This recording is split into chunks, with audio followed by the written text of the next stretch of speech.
Hi guys! Welcome back again to my YouTube channel! It's me, Chading. And for today's video guys, meron po tayong area rebond na buhok. Yes, meron po tayong area rebond super dry na hair at meron po siyang previous na rebond at nakulay na rin po siya. At guys, meron po tayong gagamitin ng bagong product. No, actually hindi na po ito bagong product kasi tinatry ko na ito dati. Ginagamit ko rin ito dati. Gusto ko lang siyang ipakita sa inyo ang product na ito na gagamitin natin na pang rebond. So yan guys, ito ang gagamitin po natin na pang rebond. Ito ang gagamitin natin na gamot doon sa client natin. Ito po yung Bremod Performance Coffe Hair Rebonding. Yes. Meron po itong tingnan po natin yung laman. So yan guys, ito po ang laman ng Bremod na ito. And of course, yung A at saka B. Ito yung A niya, yung hair straightening. And ito naman po yung letter B.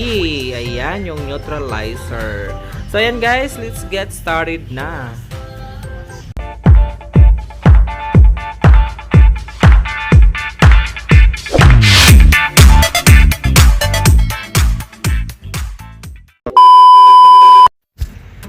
So ito guys, ito po ang paggagamitan natin ng ating pang-rebond na Bremod Coffe Rebonding Cream. Ito po ang status ng kanyang hair, super dry at meron na pong mga split ends at colored at saka previous rebond at meron na po siyang kunting regrowth. So keep on watching guys kung mag-work po ba ang gamot na ito dito sa ganitong klase na buhok.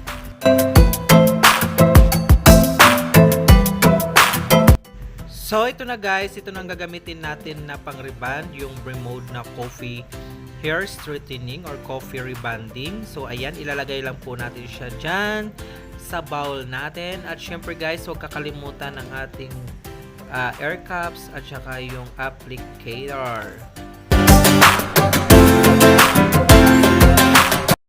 So ngayon, mag-apply na po tayo ng ating rebonding cream number 1. At uunahin po natin lagyan yung kanyang regrowth. Huwag po muna natin isagad muna doon sa may bandang part na may kulay o yung kanyang previous rebond para hindi po mag-dry at masunog. At isa pa guys, huwag po natin isasagad lagi sa anit ang ating gamot para hindi po siya magkaroon ng sugat o magkaroon ng scalp problem.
So, ayun guys, pagkatapos po natin ma-applyan ang regrowth part, ibabad po ito natin ng 45 minutes to 1 hour. Then, mag-hair test po tayo kung luto na. At kung hindi pa po guys, extend po natin ng konti. At usual, lagi po tayo mag-hair test.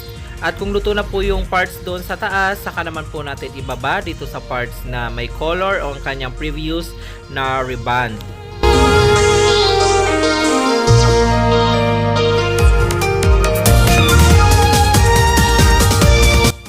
So ito na guys, nababad ko ito ng almost 1 hour yung regrowth part. Ngayon, binababa ko na yung gamot doon sa part naman na wala pang gamot, which is the previous rebond niya guys.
So ayun guys, pag natapos po natin malagyan lahat ng parts, pati dito sa baba, ibabad po ito natin ng kahit mga 20 minutes to 30 minutes or ugaliin po natin mag-test runs po guys para malaman po natin kung luto na ang kanyang hair, kasi pag nasubrahan baka masunog po ang kanyang buhok at mag-dry.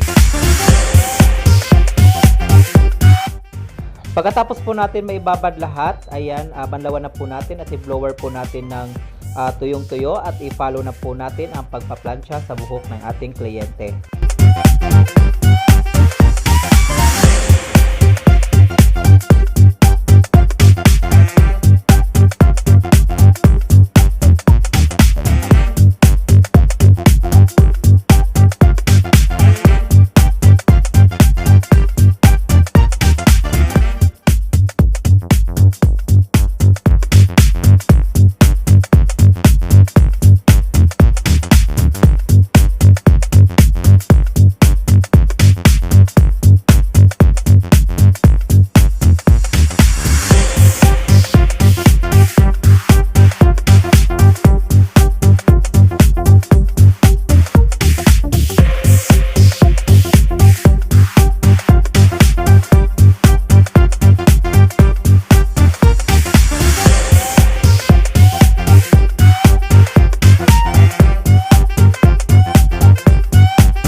So ayan guys, tapos na tayo magplansya ngayon. I-apply na po natin ang neutralizing cream o yung letter B ng ating pang rebond. So ayan, ilalagay po natin sa bowl at i-apply po natin sa buhok ni Madam.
So yan guys, naibabad na po natin ang neutralizing cream. Ibabad naman po ito natin ng 30 minutes. Pagkatapos niyan, banlawan na po natin at lagyan natin ng treatment, banlawan at i-blower na po natin ng panghuling blower.